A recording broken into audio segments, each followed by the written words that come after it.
To the Supersoul, will you? Hare Krishna! Welcome back, everyone, to the live studios here at Radha Lane, and I repeat, it's Radha Lane. You can send your letters if you want. It's a real address. Okay, right next to Shri Radha Nilamadava's temple, which is a gorgeous temple in the gorgeous ISKCON of Houston Yatra. Okay, now yesterday I was told that we had the same problem we were having before with the connection, and it broke at least 6 or 7, maybe more times. So we don't really have a solution for that because it wasn't on the Wi-Fi like it was before. We were going direct from the phone, and it should be okay. But there were lots and lots of extra devotees around here for Tamal Krishna Maharaj's Vyasa Puja festival, and it could be that affected the reception. So what we're going to do today is I'm going to read again from the beginning of the 13th chapter so that everyone gets a chance to hear, especially that very long and fantastic purport to verses 8 through 11, which describe what knowledge is. Okay, so thank you for your patience. Don't give up on us even when there's sometimes some technical difficulties, because we're in the material world and the material world is imperfect. As good as the technology is, sometimes it just doesn't work perfectly. Okay, so bear with us, and thank you to all of you who are here. 2, 3, 4, 5, 6, 7, 8, 9, 10, 11 devotees here. Young, bright, receptive, intelligent, beautiful devotees. Okay. Now we're going to read the Mangalacharna prayers to make the atmosphere auspicious, that Prabhupada inserted into his introduction, the beginning of his introduction to the Bhagavad-gita as it is. And it goes like this. Om Jnana Timidandasya Jnananjana Shalakaya Chakshur Unmilitam Jena Tasmai Shri Gurave Namaha Shri Chaitanya Manobhishtam Stapitam Jena Bhutade Swayam Rupa Gadamayam Dadati Swapadantikam. I was born in the darkness ignorance, and my spiritual master opened my eyes with the torch of knowledge. I offer my respectful obeisances unto him. When will Srila Rupa Goswami, Prabhupada, who established within this material world the mission to fulfill the desire of Lord Chaitanya, give me shelter under his lotus feet? Bandeham Shri Guru Shri Yuta Padakamalam Shri Gurun Vaishnavams Cha Shri Rupam Sagrajatam Sahagana Raghunathan Vitam Tam Sajivam Sadvetam Savadutam Pudijana Sahitam Krishna Chaitanya Devam Shri Radha Krishna Padan Sahagana Lalita Shri Vishakhan Vitans Cha. I offer my respectful obeisances unto the lotus feet of my spiritual master and unto the feet of all Vaishnavas. I offer my respectful obeisances unto the lotus feet of Srila Rupa Goswami, along with his elder brother, Sanatana Goswami, as well as Raghunath Das, Raghunath Bhatta, Gopala Bhatta, and Srila Jiva Goswami. I offer my respectful obeisances to Lord Krishna Chaitanya and Lord Nityananda, along with Advaita Acharya, Gadadhar, Srivas, and other associates. I offer my respectful obeisances to Srimati Radharani and Sri Krishna, along with their associates, Sri Lalita and Vishaka. He Krishna Karuna Sindho Dinabandho Jagatpate Gopisha Gopika Kanta Radha Kanta Namostute. O my dear Krishna, ocean of mercy, you are the friend of the distressed and the source of creation. You are the master of the cowherd men and the lover of the gopis, especially Srimati Radharani. I offer my respectful obeisances unto you, Tapta Kanchana Gaurangi Radhe Vrindavaneshwari Rishabhanu Sute Divi Pranamami Hari Priye. I offer my respects to Radharani, whose bodily complexion is like molten gold, and who is the queen of Vrindavan. You are the daughter of King Vrishabhanu, and you are very dear to Lord Krishna. Bancha kalpatarubhyascha kripasindubhya evacha patitanam pavanibhyo vaishnavebhyo namo namaha. I offer my respectful obeisances unto all the Vaishnava devotees of the Lord. They can fulfill the desires of everyone, just like desired trees, and they are full of compassion for the fallen souls. Sri Krishna Chaitanya Prabhu Nityananda Shri Advaita Gadadhara Shivasadi Gaura Bhakta Vrinda. I offer my obeisances to Sri Krishna Chaitanya Prabhu Nityananda Shri Advaita Gadadhara Shivas and all others in the line of devotion.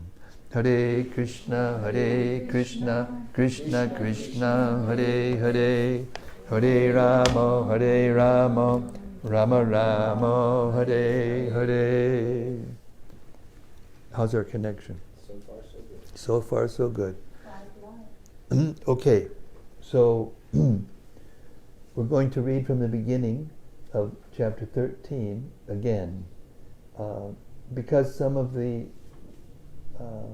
connection was lost a few times, so everyone who was listening from the outside missed something. But the other reason is that this is an extremely important chapter, because in this chapter, Krishna begins to give details of how to actually practically see the world and how to be in knowledge. So it's extremely important, and so listen attentively. Bhagavad-gita as it is, chapter 13, nature, the enjoyer, and consciousness. One who understands the difference between the body, the soul, and the supersoul beyond them, both, attains liberation from this material world. Text 1 and 2. Arjuna uvacha prakritim purusham chaiva chetram chetragyameva etad veditum ichchami jnanam gyeyam chakeshava. Shri Bhagavan uvacha idam shariram konteya chetram itabhidiyate etad yo veditam prabhu chetragya iti tadvidaha. Arjuna said, O my dear Krishna, I wish to know about Prakriti, nature, Purusha, the enjoyer, and the field, and the knower of the field, and of knowledge, and the object of knowledge. The Supreme Personality of Godhead said, this body, O son of Kunti, is called the field, and one who knows this body is called the knower of the field. Purport. Arjuna was inquisitive about Prakriti, nature, Purusha, the enjoyer, Chetra, the field, Chetragya, its knower, and knowledge, and the object of knowledge. When he inquired about all these, Krishna said that this body is called the field, and that one who knows this body is called the knower of the field. This body is the field of activity for the conditioned soul. The conditioned soul is entrapped in material existence, and he attempts to lord it over material nature. And so, according to his capacity to dominate material nature, he gets a field of activity. That field of activity is the body. And what is the body? The body is made of senses. The conditioned soul wants to enjoy sense gratification. And, according to his capacity to enjoy sense gratification, he is offered a body, or field of activity. Therefore, the body is called Chetra, or the field of activity for the conditioned soul. Now the person who should not identify himself with the body is called Chetragya, the knower of the field. It is not very difficult to understand the difference between the field and its knower, the body, and the knower of the body. Any person can consider that from childhood to old age, he undergoes so many changes of body, and yet is still one person remaining. Thus, there is a difference between the knower of the field of activities and the actual field of activities. A living conditioned soul can thus understand that he is different from the body. It is described in the beginning, Dehinosmin, that the living entity is within the body, and that the body is changing from childhood to boyhood, and from boyhood to youth, and from youth to old age. And the person who owns the body knows that the body is changing. The owner is distinctly Chetragya. Sometimes we think, I am happy, I am a man, I am a woman, I am a dog, I am a cat. These are the bodily designations of the knower. But the knower is different from the body. Although we may use many articles, our clothes, etc., we know that we are different from the things used. Similarly, we also understand by a little contemplation that we are different from the body. I or you or anyone else who owns the body is called Chetragya, the knower of the field of activities, and the body is called Chetra, the field of activities itself. In the first 6 chapters of Bhagavad-gita, the knower of the body, the living entity, and the position by which he can understand the Supreme Lord are described. In the middle 6 chapters of the Bhagavad-gita, the Supreme Personality of Godhead and the relationship between the individual soul and the Supersoul in regard to devotional service are described. The superior position of the Supreme Personality of Godhead and the subordinate position of the individual soul are definitely defined in these chapters. The living entities are subordinate under all circumstances, but in their forgetfulness they are suffering. When enlightened by pious activities, they approach the Supreme Lord in different capacities, as the distressed, those in want of money, the inquisitive, and those in search of knowledge. That is also described. Now, starting with the 13th chapter, how the living entity comes into contact with material nature, and how he is delivered by the Supreme Lord through the different methods of fruitive activities, cultivation of knowledge, and the discharge of devotional service are explained. Although the living entity is completely different from the material body, he somehow becomes related. This is also explained. So this is the basis of spiritual education.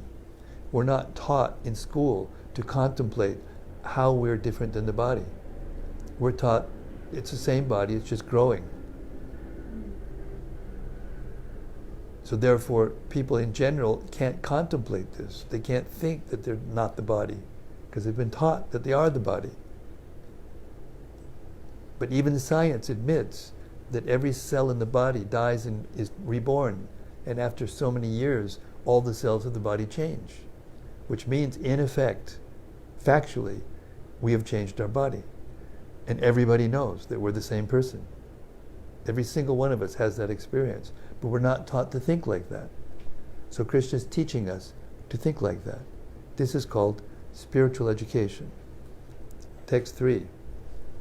Chetragyam chapimam bidi sarva chetreshu bharata chetragya yor jnanam yattaj jnanam matam mama.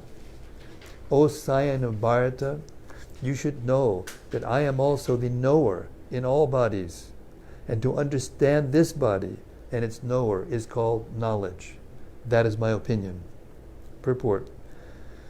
While discussing the subject of the body and the knower of the body, the soul and the supersoul, we shall find 3 different topics of study: the Lord, the living entity, and matter. In every field of activities, in every body, there are 2 souls, the individual soul and the supersoul, because the supersoul is the plenary expansion of the Supreme Personality of Godhead, Krishna. Krishna says, I am also the knower, but I am not the individual knower of the body. I am the super knower. I am present in everybody as the Paramatma, or super soul. One who studies the subject matter of the field of activity and the knower of the field very minutely, in terms of this Bhagavad-gita, can attain to knowledge. The Lord says, I am the knower of the field of activities in every individual body. The individual may be the knower of his own body, but he is not in knowledge of other bodies. The Supreme Personality of Godhead, who is present as the Supersoul in all bodies, knows everything about all bodies.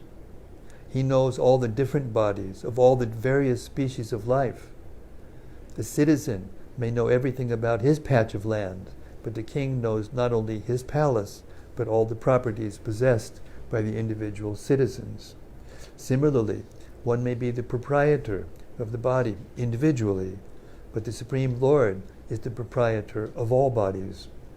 The king is the original proprietor of the kingdom, and the citizen is the secondary proprietor. Similarly, the Supreme Lord is the supreme proprietor of all bodies.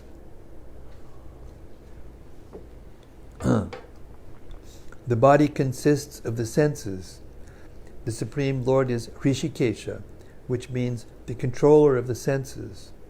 He is the original controller of the senses, just as the king is the original controller of all the activities of the state. The citizens are secondary controllers. The Lord says, I am also the knower. This means that he is the super knower. The individual soul knows only his particular body. In the Vedic literature it is stated as follows, Chetrani hi sharinani bijam chapi subhashubhe tani veti sayogatma tatak chetragya uchate. This body is called Chetra, and within it dwells the owner of the body and the Supersoul, who knows both the body and the owner of the body. Therefore he is called the knower of all fields. The distinction between the field of activities, the knower of activities, and the supreme knower of activities is described as follows. Perfect knowledge of the constitution of the body, the constitution of the individual soul, and the constitution of the supersoul is known in terms of Vedic literature as jnana. That is the opinion of Krishna. To understand both the soul and the supersoul as one, yet distinct, is knowledge. One who does not understand the field of activity and the knower of activity is not in perfect knowledge. One has to understand the position of Prakriti, nature, Purusha, the enjoyer of nature, and Ishvara, the knower who dominates or controls nature and the individual soul. One should not confuse the three in their different capacities. One should not confuse the painter, the painting, and the easel. I'll repeat that. One should not confuse the painter, the painting, and the easel. This material world, which is the field of activities, is nature, and the enjoyer of nature is a living entity, and above them both is the supreme controller, the personality of Godhead. It is stated in the Vedic language, in the Shvetashvatara Upanishad, Bhokta, Bhogyam, Praritanam, Chamatva, Sarvam Proktam, Trividam, Brahmametat. There are three Brahman conceptions. Prakriti is Brahman as the field of activities, and the Jiva, individual soul, is also Brahman and is trying to control material nature. And the controller of both of them is also Brahman, but he is the factual controller. In this chapter it will also be explained that out of the two knowers, one is fallible and the other is infallible. One is superior and the other is subordinate. One who understands the two knowers of the field to be one and the same contradicts the Supreme Personality of Godhead, who states here very clearly, I am also the knower of the field of activity. One who misunderstands a rope to be a serpent is not in knowledge. There are different kinds of bodies. and they're different owners of the bodies, because each individual soul has his individual capacity for lording it over material nature. There are different bodies, but the Supreme is also present in them as the controller. The word Cha is significant, for it indicates the total number of bodies. That is the opinion of Srila Baladeva Vidyabhushana. Krishna is the Supersoul, present in each and every body, apart from the individual soul. And Krishna explicitly says here that real knowledge is to know that the Supersoul is the controller of both the field of activities and the finite enjoyer. Text 4. Tet chit tat chiktram yach chadyadrik cha yad vikari yatas chayat sachayo yat prabhavas cha tat samasena me shrinu. Now please hear my brief description of this field of activity and how it is constituted, what its changes are, whence it is produced, who that knower of the field of activities is, and what his influences are. Purport.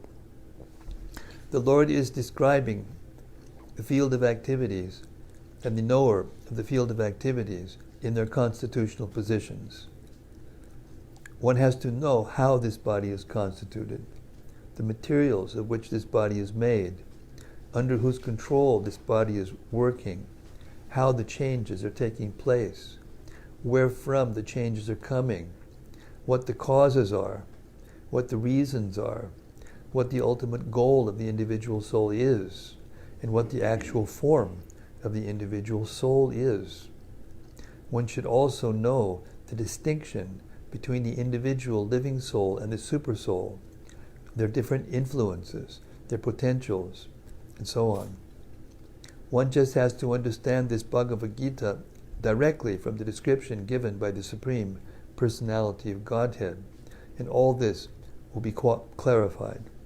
But one should be careful not to consider the Supreme Personality of Godhead in everybody to be one with the individual soul, the jiva. This is something like equating the potent and the impotent. Text 5. Rishi bir bahuda gitam chando bir bibidak pritak brahmasutra pradais chaiva hetu madbir vinishchitahi. That knowledge of the field of activities and of the knower of activities is described by various sages in various Vedic writings. It is especially presented in Vedanta Sutra with all reasoning as to cause and effect. Purport. The Supreme Personality of Godhead, Krishna, is the highest authority in explaining this knowledge. Still, as a matter of course, learned scholars and standard authorities always give evidence from previous authorities. Krishna is explaining this most controversial point regarding the duality and non-duality of the soul and the supersoul by referring to a scripture, the Vedanta, which is accepted as authority. First, he says, this is according to different sages. As far as the sages are concerned, besides himself, Vyasadeva, the author of the Vedanta Sutra, is a great sage, and in the Vedanta Sutra, duality is perfectly explained. And Vyasadeva's father, Parashara, is also a great sage, and he writes in his books of religiosity, Aham Tvam Chatatanye. We, you and I, and the various other living entities, are all transcendental, although in material bodies. Now we are fallen into the ways of the three modes of material nature, according to our different karma. As such, some are on higher levels, and some are in the lower nature. The higher and lower natures exist due to ignorance, and are being manifested in an infinite number of living entities. But the Supersoul, which is infallible, is uncontaminated by the three qualities of nature, and is transcendental. Similarly, in the original Vedas, the distinction between the soul, the Supersoul, and the body is made, especially in the Katha Upanishad. There are many great sages who have explained this, and Parashara is considered the principal among them. The word Chandobi refers to the various Vedic literatures. The Taittiriya Upanishad, for example, which is a branch of the Yajurveda, describes nature, the living entity, and the Supreme Personality of Godhead. As stated before, Kshetra is the field of activities, and there are two kinds of Kshetragya, the individual living entity and the supreme living entity. As stated in the Taittiriya Upanishad, Brahma Puchcham Pratishta, there is a manifestation of the Supreme Lord's energy known as Annamaya, dependence upon food for existence. This is a materialistic realization of the Supreme. You know what a baby does? Whenever he gets anything, it's into the mouth immediately. Because that's all they know. Annamaya, into the mouth. Look, eat it. That's all they can think about. Then, in Pranamaya, after realizing the Supreme Absolute Truth in food, one can realize the Absolute Truth in the living symptoms or life forms. Therefore, when they see a cat, it's look, the cat's moving. Then they want to interact with other living entities.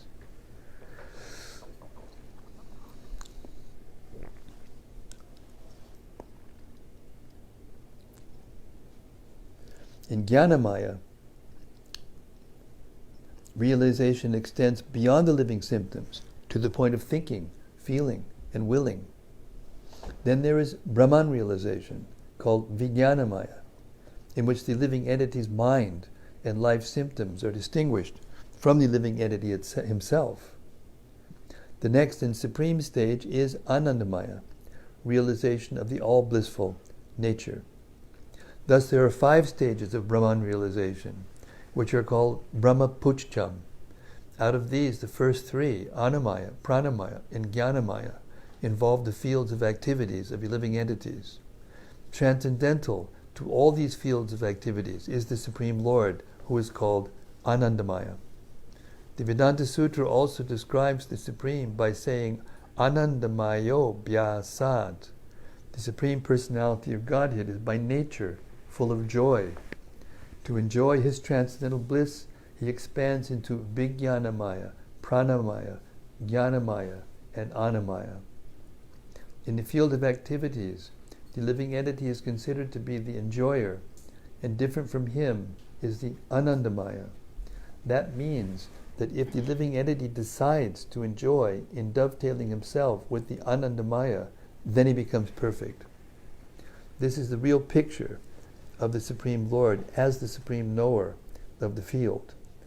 The living entity as the subordinate knower and the nature of the field of activities. One has to search for this truth in the Vedanta Sutra or Brahma Sutra. It is mentioned here that the codes of the Brahma Sutra are very nicely arranged according to cause and effect. Some of the sutras or aphorisms are Na vidyat ashrute, Natma shrute, and Parat to touch trute. The first aphorism indicates the field of activities. The second indicates the living entity. And the third indicates the Supreme Lord, the summum bonum, among all the manifestations of various entities. Text 6 and 7. Maha Bhutanyahankaro Buddhir avyaktameva cha Indriyani dashaikam cha Panchachendriya gocharaha Ichcha dvesha sukham dukam Sanghatas chitana dritihi Etat chitram samasena Savikaram udaritam. The 5 great elements: false ego, intelligence, the unmanifested, the 10 senses and the mind, the five sense objects.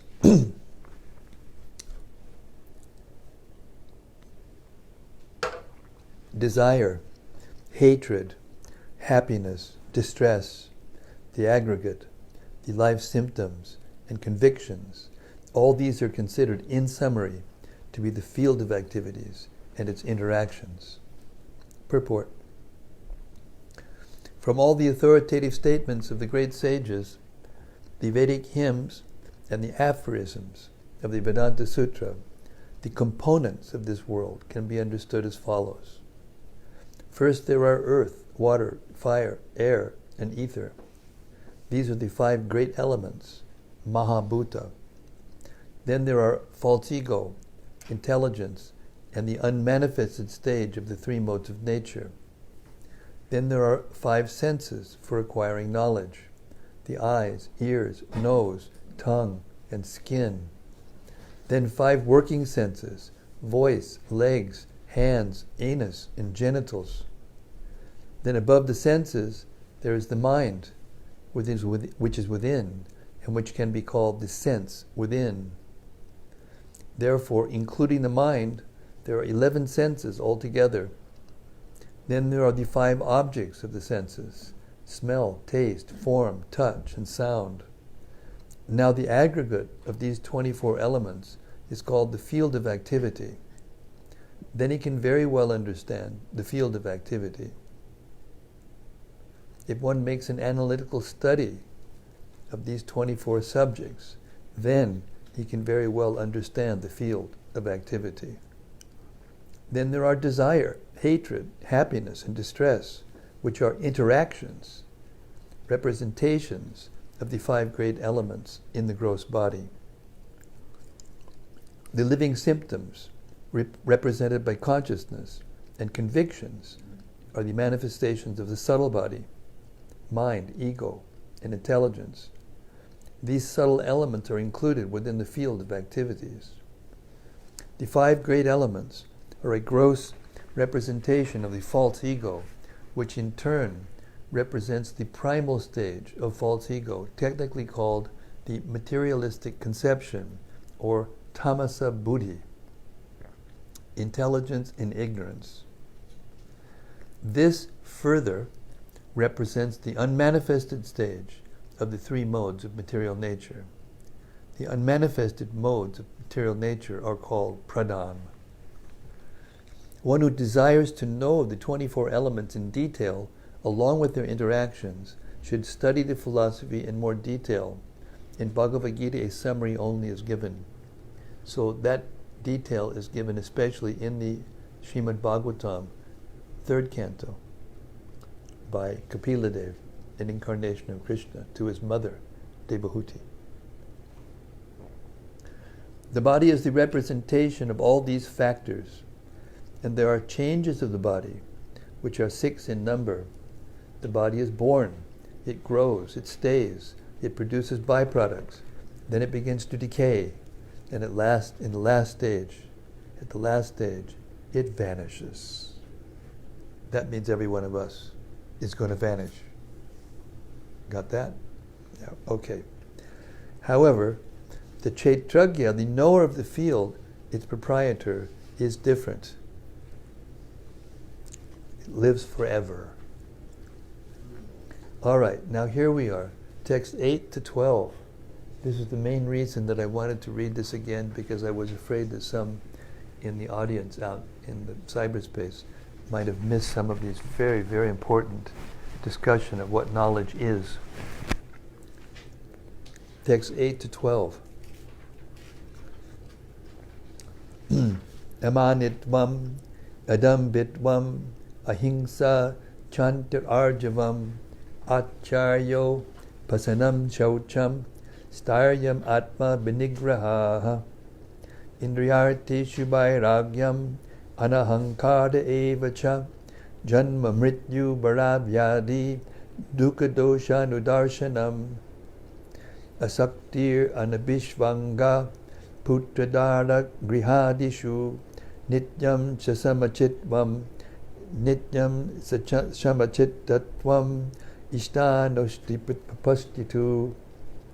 Ishtanishto prapattishu Mayi chananya yogena bhaktir avyabhicharini vibhakta desha sevitam aratir janasangshadi adyatma jnana nityatvam tattva jnanartha darshanam etaj jnanam iti proktam ajnanam yadahon yata. Translation. Everybody still here? Everybody that's not here, raise your hand.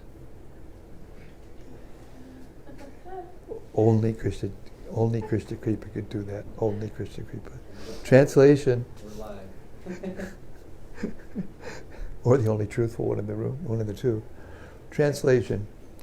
Humility, pridelessness, nonviolence, tolerance, simplicity, approaching a bona fide spiritual master, cleanliness, steadiness, self-control, renunciation of the objects of sense gratification, absence of false ego, the perception of the evil of birth, death, old age, and disease, detachment, freedom from entanglement with children, wife, home, and the rest, even-mindedness amid pleasant and unpleasant events, constant and unalloyed devotion to me, aspiring to live in a solitary place, detachment from the general mass of people, accepting the importance of self-realization, and philosophical search for the absolute truth.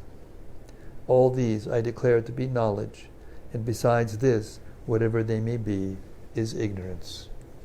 Purport.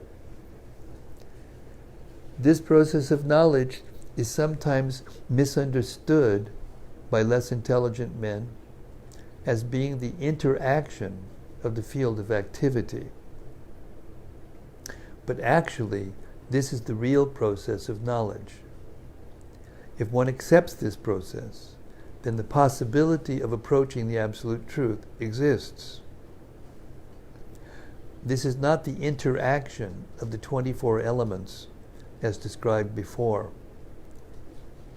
This is actually the means to get out of the entanglement of those elements. The embodied soul is entrapped by the body, which is a casing made of 24 elements. And the process of knowledge, as described here, is the means to get out of it.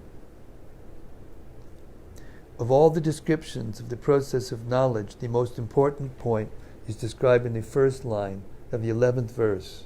Mai chananya yogena bhaktir avyabhicharini. The process of knowledge terminates in unalloyed devotional service to the Lord. If one does not approach, or is not able to approach, the transcendental service of the Lord, then the other 19 items are of no particular value. But if one takes to devotional service in full Krishna consciousness, the other 19 items automatically develop within him.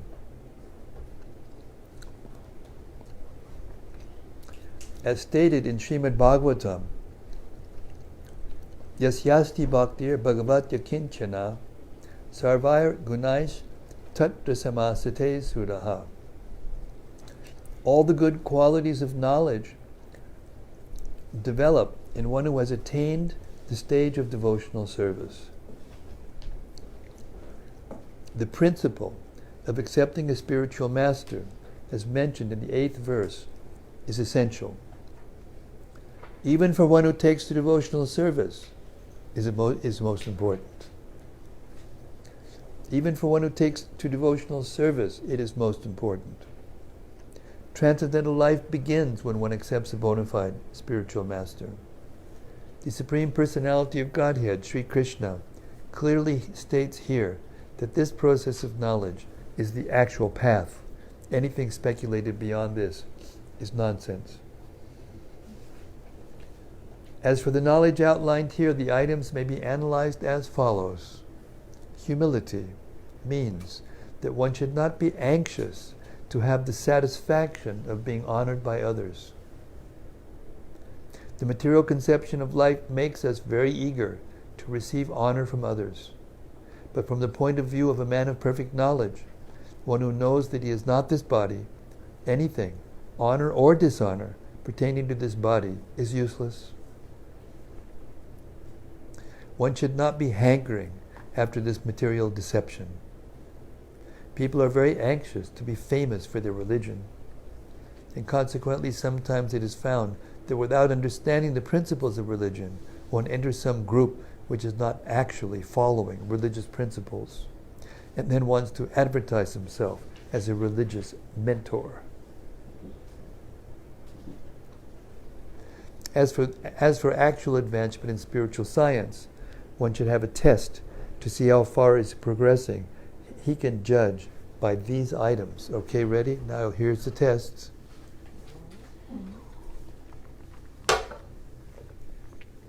Non-violence is generally taken to mean not killing or destroying the body.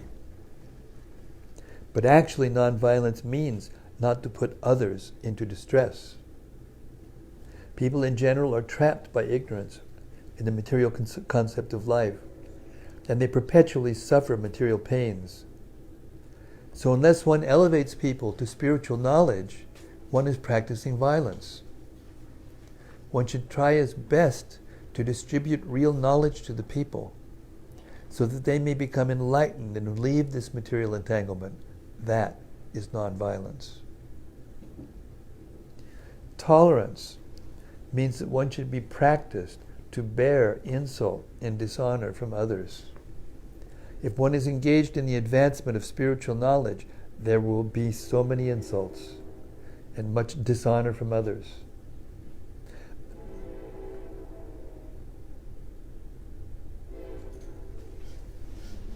This is expected.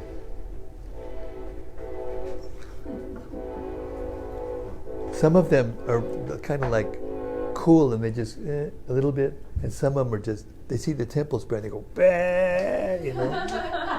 Maybe they're live on Facebook watching and trying to say, hey, Mama.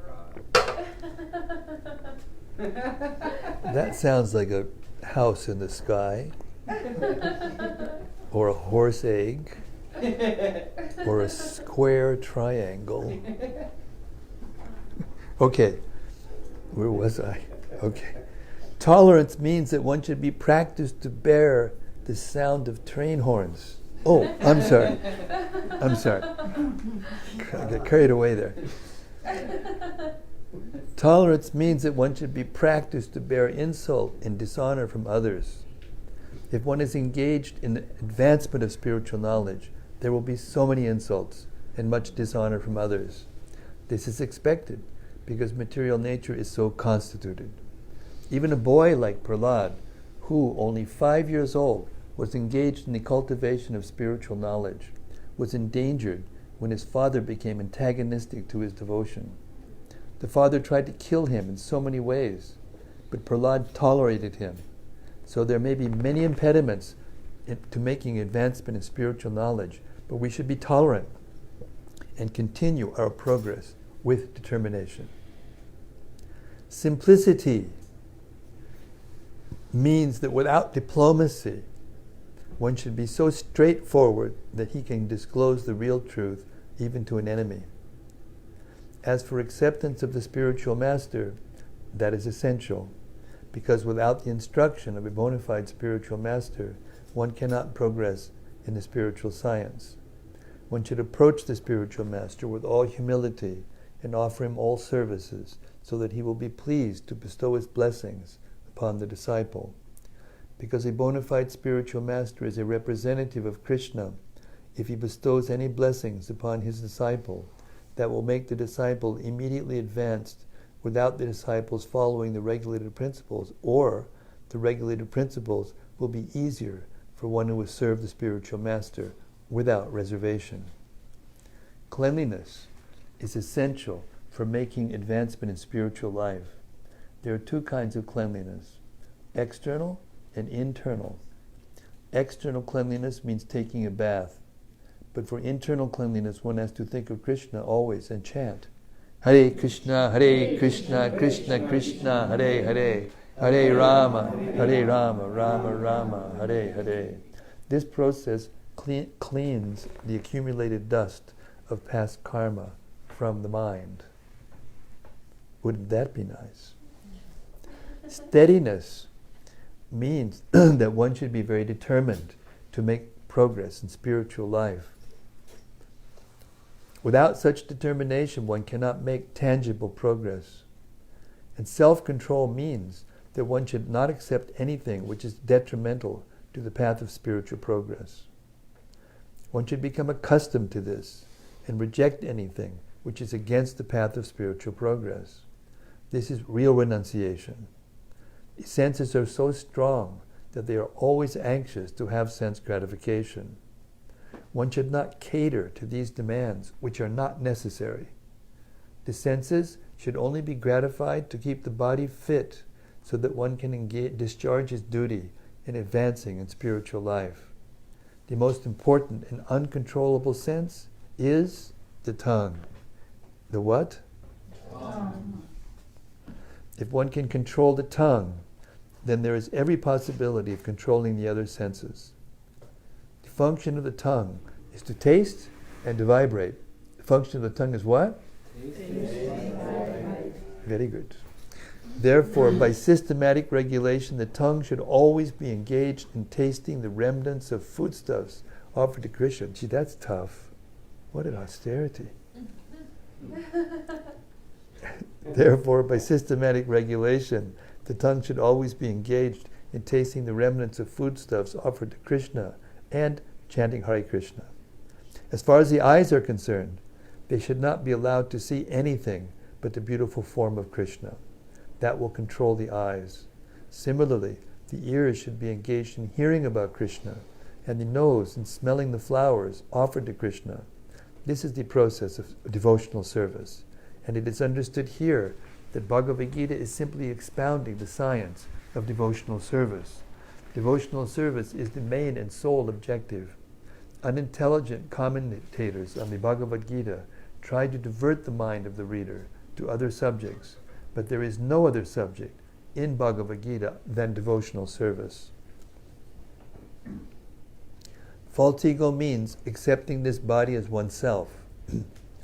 When one understands that he is not his body and his spirit soul, he comes to his real ego. Real ego is there, false ego is condemned, but not real ego. In the Vedic literature, Brihad Aranyaka Upanishad, it is said, Aham Brahmasmi, I am Brahman, I am spirit. This I am, the sense of self, also exists in the liberated stage of self-realization. This sense of I am is ego, but when the sense of I am is applied to this false body, it is false ego.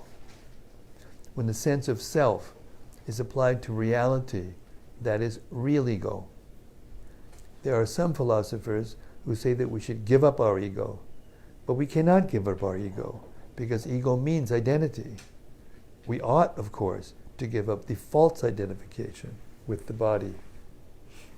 One should try to understand the distress of accepting birth, death, old age, and disease.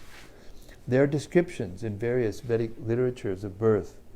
In the Srimad Bhagavatam, the world of the unborn, the child's stay in the womb of the mother, its suffering, etc., are all very graphically described. It should be thoroughly understood that birth is distressful, because we forget how much distress we have suffered within the womb of the mother. We do not make any solution to the repetition of birth and death.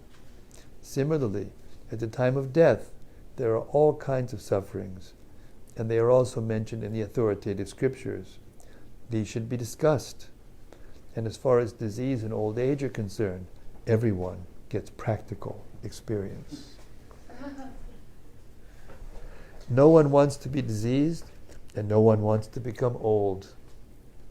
But there is no avoiding these. And unless we have a pessimistic view of this material life, considering the distresses of birth, death, old age, and disease, there is no impetus for our making advancement in spiritual life. As for detachment from children, wife, and home, it is not meant that one should have no feeling for these. They are natural objects of affection.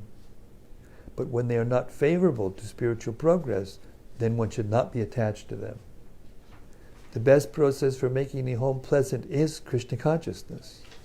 If one is in full Krishna consciousness, if one is in full Krishna consciousness, he can make his home very happy, because this process of Krishna consciousness is very easy. One need only chant Hare Krishna, Krishna Krishna, Hare Hare, Hare Rama, Rama Rama, Hare Hare. Accept the remnants of foodstuffs offered to Krishna. Have some discussion on books like Bhagavad-gita and Srimad Bhagavatam, and engage oneself in deity worship. These 4 things will make one happy. One should train the members of his family in this way. The family members can sit down morning and evening and chant together, Hare Krishna, Krishna Krishna, Hare Hare, Hare Rama, Rama Rama, Hare Hare. If one can mold his family life in this way to develop Krishna consciousness, following these 4 principles, then there is no need to change from family life to renounced life. But if it is not congenial, not favorable for spiritual advancement, then family life should be abandoned. One must sacrifice everything to realize or serve Krishna, just as Arjuna did. Arjuna did not want to kill his family members, but when he understood that these family members were impediments to his Krishna realization, he accepted the instruction of Krishna and fought and killed them. In all cases, one should be detached from the happiness and distress of family life, because in this world, one can never be fully happy or fully miserable. Repeat this. In all cases, one should be detached from happiness and distress in family life, because in this world, one can be never fully happy or fully miserable. And I'll repeat this that I said yesterday, so that just in case it got cut out by the reception. There's a person, an evil person, named Charles Manson. He's no longer. He died in prison. But he committed one of the most heinous crimes in the history of humanity when he murdered this starlet and the child in the womb of the starlet, and then some other friends. It was all done by some cult, some horrible, evil thing.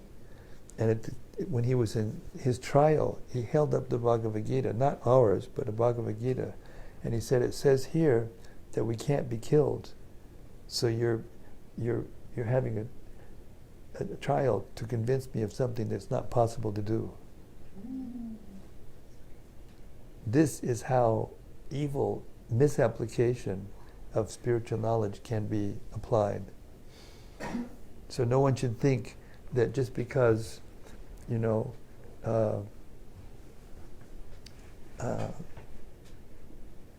the soldiers weren't killed in the Battle of Kurukshetra because their souls live forever, that means we can kill someone thinking that Krishna is telling us to do it.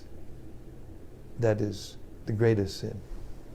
And the law of nature says your life has to be taken for your benefit. If a person kills another person for his benefit, he should be killed. Because if not, he has to take such heavy reactions in his next life you cannot imagine. And you can see it in the animal and insect species of life, what happens to a soul. Okay, we'll turn to lighter subjects. Happiness and distress are concomitant factors of material life. One should learn to tolerate, as advised in Bhagavad-gita. One can never restrict the coming and going of happiness and distress. So one should be detached from the materialistic way of life and be automatically equipoised in both cases. Generally, when we get something desirable, we are very happy. And when we get something undesirable, we are distressed. But if we are actually in the spiritual position, these things will not agitate us. To reach that stage, we have to practice unbreakable devotional service. Devotional service to Krishna without deviation means engaging oneself in the 9 processes of devotional service: chanting, hearing, worshipping, offering respect, etc., as described in the last verse of the 9th chapter. That process should be followed. Naturally, when one is adapted to the spiritual way of life, he will not want to mix with materialistic men. That would go against his grain. One may test himself by seeing how far he is inclined to live in a solitary place without unwanted association. Naturally, a devotee has no taste for unnecessary sporting or cinema, going or enjoying some social function, because he understands that these are simply a waste of time. There are many research scholars and philosophers who study sex life or some other subject, but according to Bhagavad-gita, such research work and philosophical speculation have no value. That is more or less nonsensical. According to Bhagavad-gita, one should make research by philosophical discretion into the nature of the soul. One should make research to understand the self.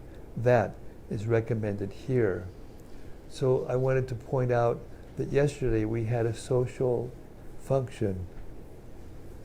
We were dancing and chanting in ecstasy, twirling around, having a really good time. Then we ate a fantastic feast.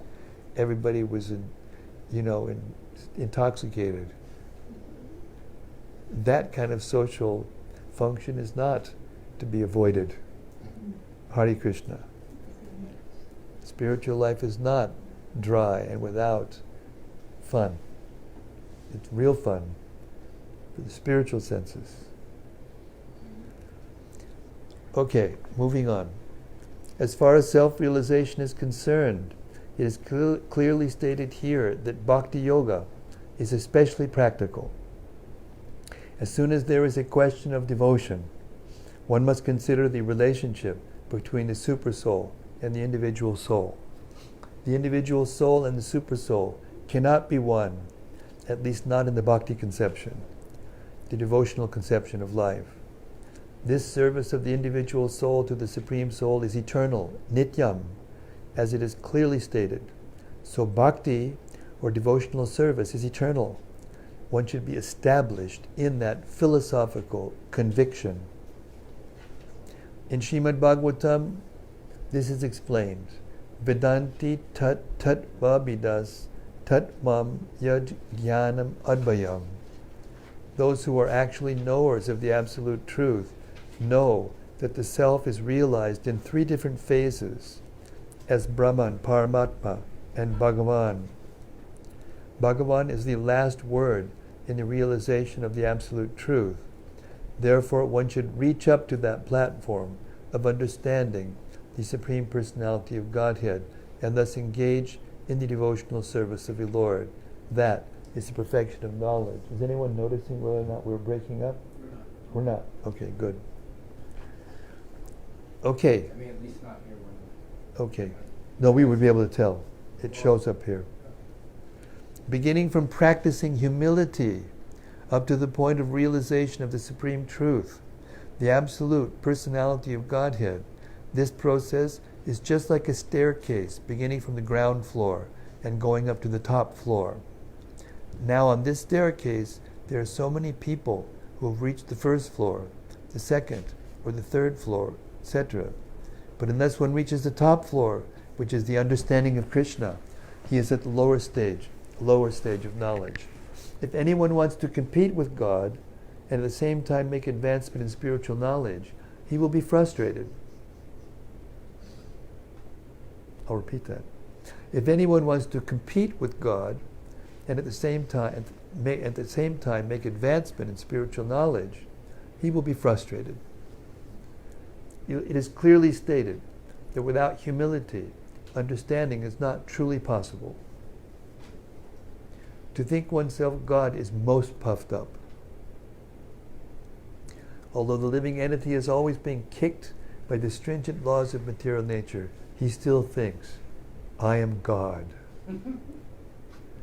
because of ignorance. The beginning of knowledge, therefore, is amanitva, humility. One should be humble and know that he is subordinate to the Supreme Lord.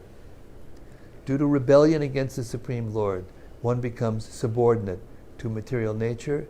One must know and be convinced of this truth. So just to repeat what Prabhupada said at the beginning of this purport, which is so important. This is actually the process of knowledge. Knowledge isn't something you did memorize in a book and then you regurgitate in a class and you get an A. This is the knowledge. This knowledge is not the same as the interaction of the modes of nature.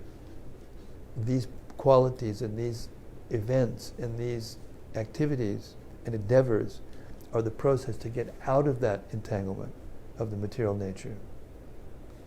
So we're at 7:43 and I begin tomorrow morning again doing my recording, so I have to stop every day at 7:45.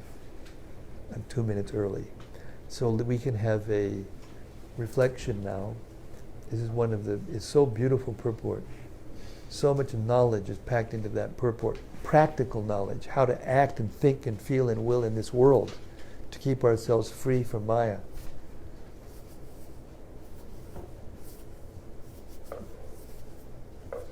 Is it? I think so. Okay, reflections. Yes, Bhakti John, please. We knew you would have one. Bhakti John wasn't here. Bhakti John wasn't here last night, by the way, so we did this just for him. I noticed some phrases that he uses.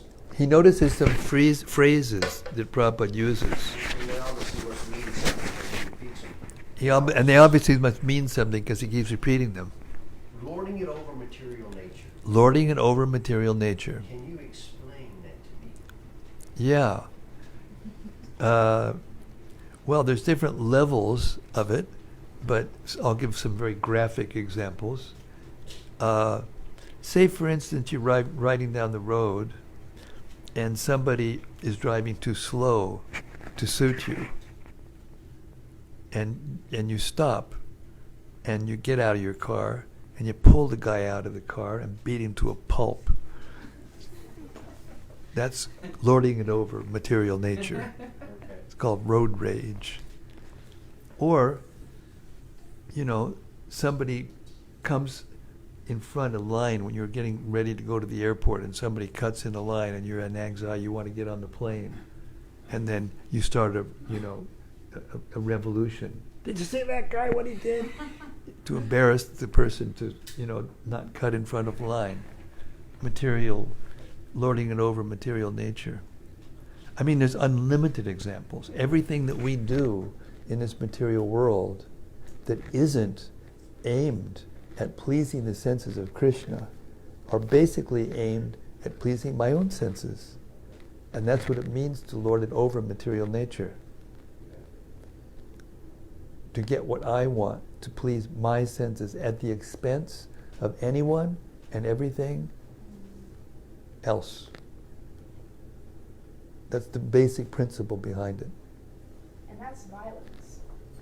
Violence. Yes, she's remembering the purport because the violence actually means to stop a person from doing something that's their natural right to do. Stopping a person from getting into his own flat, for example, or house. And taking it to another level, if you take the life of another living being, not just a human being, any living being, prematurely, in other words, every living being is given as a quota a certain number of breaths to live. And if you take that living being's life before they take that natural last breath, then that living being is stopped from taking the next evolutionary step towards the human form of life. So that's violence. So just imagine the reactions that the human society has to go through for all the animal killing they're doing. I mean, Shivaram Maharaj, my good friend Shiva Maharaj, did a vlog. It's a video podcast, and he gave all the details of the statistics of how many living beings are killed to feed the human beings, including animals and birds and fish and other, excluding plants. You know, billions, like 20 billion a day. I mean, when you hear it, your hair stands in out of terror. Yes, If I may, Jeremy, I know please. this one, it's 70 billion land animals every year and a couple trillion marine animals every year. Trillion with a T. Jeremy, just a second. I got to recuperate from this before I respond. Jeremy has just given the real news. He's saying 70 billion land animals, creatures, and how many trillion? A couple trillion. A couple of trillion sea creatures. And they're just doing it by weight. In other words, and you wonder why the human society is agitated? No. I don't think so. I don't think it's anything. And this is the level of depth of ignorance that they can do this and think that it's okay. And then, what's the key idea, the key misconception? They don't have souls. Only we have souls. The Bible says that man has dominion over the animals. But you look up the word dominion, what does it mean? Protect. To protect. To give shelter. To give guidance. That's dominion. But they think it means that we can kill. And therefore, they're going to be killed. And they're going to be one of those animals for a very, very long time. I'll give you a statistics from the Vedas, and you have to be sitting down, and you have to take a deep breath. If you kill a cow, you have to take birth for the number of hairs on the cow's body and be killed in the same way. That's the law of God. What if we've eaten a lot of cows in the past, but we've repented and we're not eating them anymore? Like, will we still have to do the whole karma? Or No, if you actually surrender to Krishna, of course, if you stop for a while then start again, that's another issue. Then you'll just get the same karma again. But if you get initiated by a bona fide spiritual master and actually surrender and stop killing, and accept devotional service and chant 16 rounds. And Prabhupada, Srila Prabhupada was so kind that he gave us this level. This is the only vows that we actually take. You know, serious vows. You do this, to take initiation means you vow to do this for the rest of your life. Not to eat any meat, fish or eggs. Not to gamble. Not to have illicit sex. And not to eat and to not take any intoxications, anything that will artificially change your consciousness, you know, to get intoxicated. And to chant 16 rounds a day. And try to avoid offenses, which means you've got to read the books to find out what that means.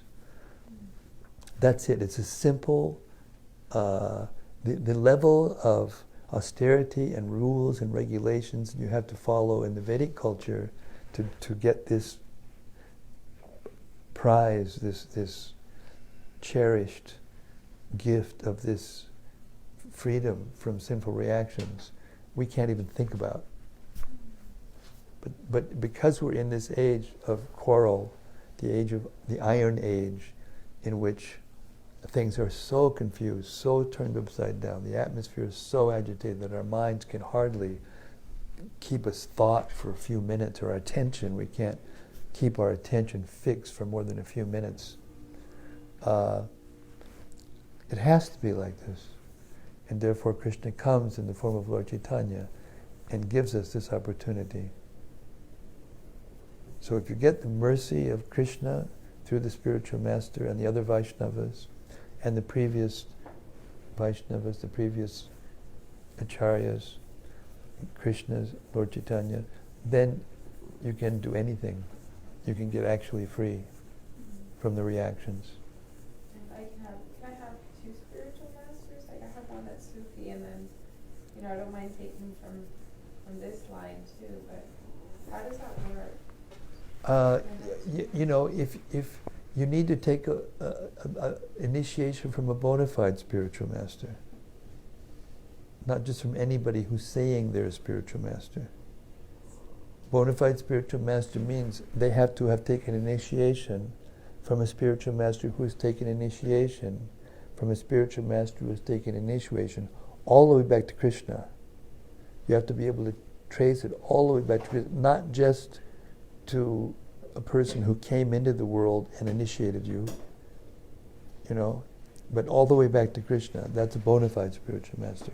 Now, if you take initiation from a spiritual master in the line of one of the bona fide religions or one of the revealed scriptures, these are other revealed scriptures. The Vedas are not the only revealed scriptures, but scriptures that give revealed knowledge according to the capacity of the people in that time and in that place to hear and understand. So you're not going to get the same level of understanding, the same depth of devotional understanding from everyone, from all the different religions. But if you follow the teachings of one religion, whether it be Islam or Christianity or Judaism or Buddhism or Krishna consciousness, those are the 5 basic ones. There are others. Within that group there are others, Jain and others, Zoroastrianism and others.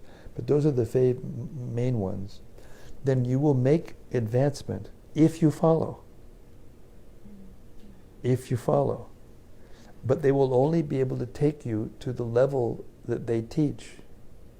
If they can't teach you what the form of God is, what your form is, and what your relationship is in the spiritual world, you can't go there. If they teach an impersonal concept of God, then you can only go to that concept.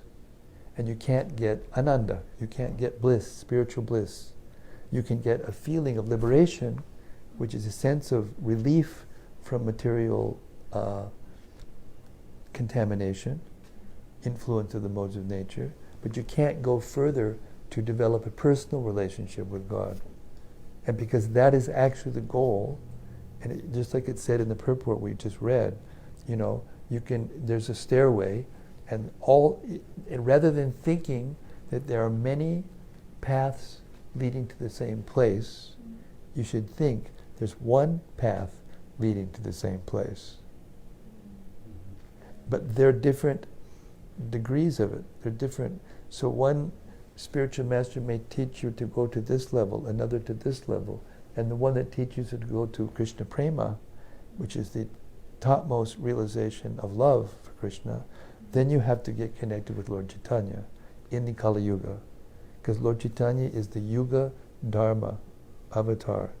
He is the propounder of the Dharma, or the religious principle and practice, which is recommended for this particular age, the Kali Yuga. You're welcome. Hare Krishna. Maharaj, could it Krishna be Kripa. considered, Can it be, Krishna Kripa is speaking, can it be considered, because you're saying that there is one path, because you're saying that there's one path ultimately? but there are many paths leading to that path? No. Like with There's the only one religion path. considered? No, there's only one path. There's only one religion. It appears different because of the different, Time, place, and circumstance. time, place, and circumstance. That's correct. But the principle is devotional service to God. Just like they chant hymns in every religion. They chant names of it in every religion. But there are different there's direct and there's indirect names of God. There's names of the qualities of God, all merciful, all powerful, all this and all that. And then there's names of his personal name, Krishna, Govinda. And then there's names that relate to him in relationship to his liberated eternal associates in the spiritual world in their relationship. That's the favorite name of God, Yashodanandana. You know, the bliss of Mother Yashoda. Is this monotheism, or if like it's taking us to God, or I'm ignorant. Yes. So it is monotheism? It's not monotheism. Yes, it is monotheism. Yes. So There is all one God. expressions of the one God, right? Yeah, there's one God, but it's not that you can just say expressions of the one God. There's a science behind it.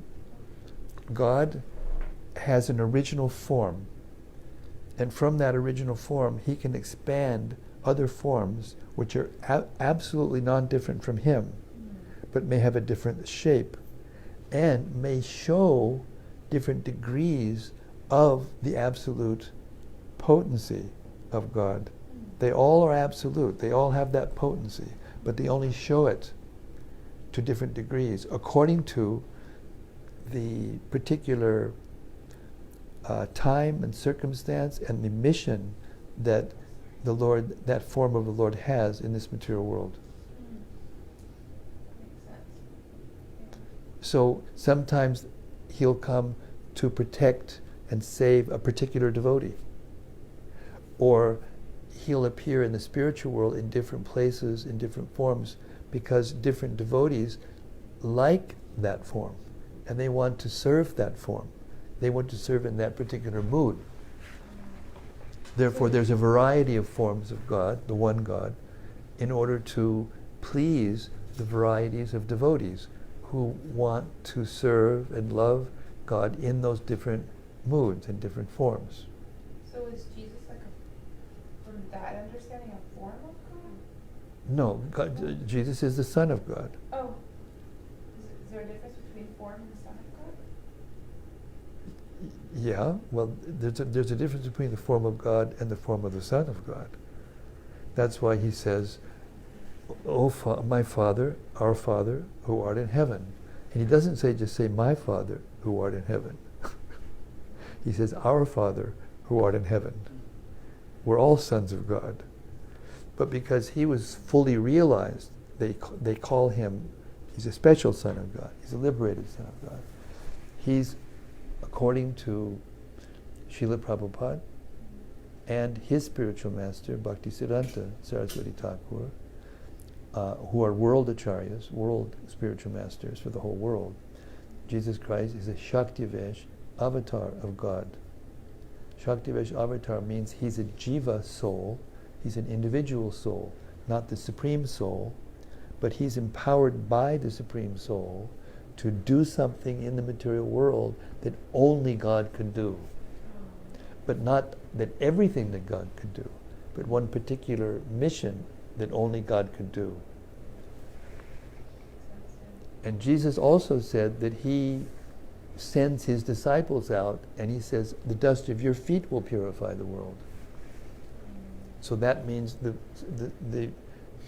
devotee of the God is more dear than God, and the devotee of that devotee of God is more dear than that devotee, and so on. The farther away you get from Krishna, and the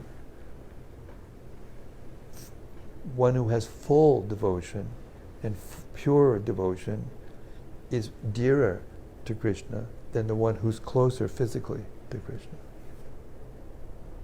And not only that, but that person gets more, therefore, more pleasure, more spiritual pleasure, more ananda.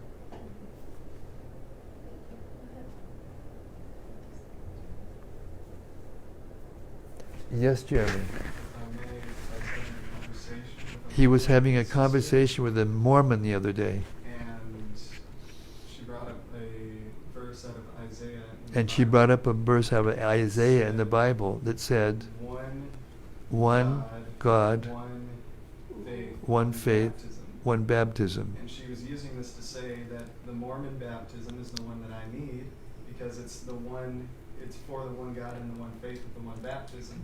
And I told her that the way she was reading that was as if it was exclusive rather than inclusive. Really, like you were saying. This is a good point. He's bringing up the point. She's saying, the Mormon, that she was talking about the one God and the one baptism, right? Yes. And he's saying that she was talking about it as if it was exclusive rather than inclusive. This is a brilliant argument that you just made. Because what I was trying to say to her is that any bona fide religion with bona fide scripture would be of the one faith with the one God and would have the one baptism. Exactly. But So repeat that you're again. saying- I got to repeat that again to the audience. Which part? The part that you would say. Yeah, I would say He that would say that it's inclusive it's inclusive in that for in any the sense bona that for fide any bona fide religion with a bona with a bona fide fide scripture, they are of the one they faith, are of the one faith, of the one God, with the one baptism. But like you were saying, they're just at different degrees of But they're just different understanding. degrees of Going up understandings the or, same or, ladder. or getting to a different degree of that one truth. That's absolutely correct. That's a very nice understanding. You should come, join, and be a preacher, which you will. Just a matter of time. Just a matter of time. That's very good. And the other thing is, and Prabhupada explained this, that is that at the time and place when that particular person who's realized brings it out or reveals it to the world, at that time, Jesus Christ, for example, he was the only person in that part of the world. They didn't have internet. They didn't have, fast trains. They didn't have airplanes. Everybody stayed in their parts of the world. They didn't do so much. They did some traveling, but not so much. So the only person that you could go to at that time in that place was him. Therefore, he said, "I'm the only truth, the truth and the light." Because he was, but not that means forever before and after, for every place and all time. That's not what he means. And then he says later on in the Bible that there are many things that I could show you, but you can't bear to hear them now. Later on there will be others who will give more.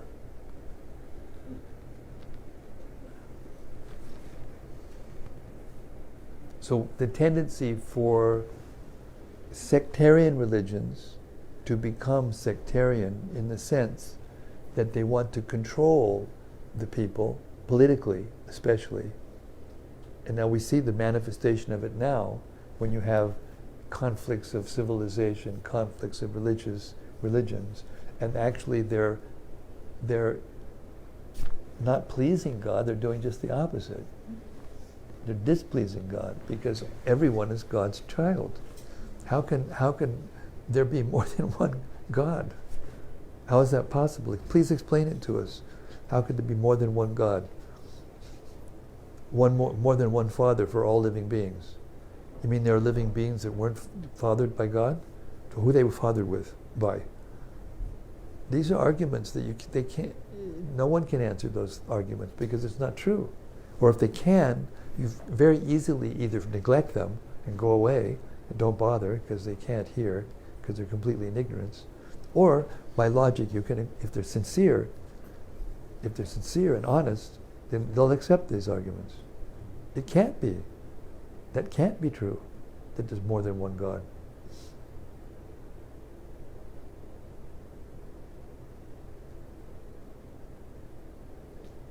But there's more than one place in the spiritual world, and there's more than one mood to worship God. Some of them are in awe and reverence. In one particular, in Islam, if you portray God as a form, they'll just cut your head off. In some places, some people will. Some people will. Some imams will. It happens. Fatwa, that's what a fatwa means. That's what a fatwa means. whose name? Salman Rushdie. Yeah, Salman Rushdie. Salman Rushdie. He wrote a book, and they put out a fatwa on him. No. That's coming from his ego, I think. Yeah. That would never come from God. No, not possible. No, it comes from that misunderstanding God. Yeah, it becomes it's the same point that Prabhupada was making in the purport, that some people want to become religious leaders, so they take it, and they don't understand, and they don't apply it properly, and they still call themselves religious teachers. And they mislead large numbers of people to hate other groups of people. And with that, I am now 20 minutes over almost a half an hour over my quota. Thank you, everyone. Hare Krishna. Thank you, all those out in cyberspace. I'm very happy we read this part of the chapter again. And according to our technicians over here, we didn't have any interruptions this time. Srila Prabhupada ki jai. Srimad Bhagavad-gita ki jai. Lord Premanandi Hari Hari Bol. Oh, wait.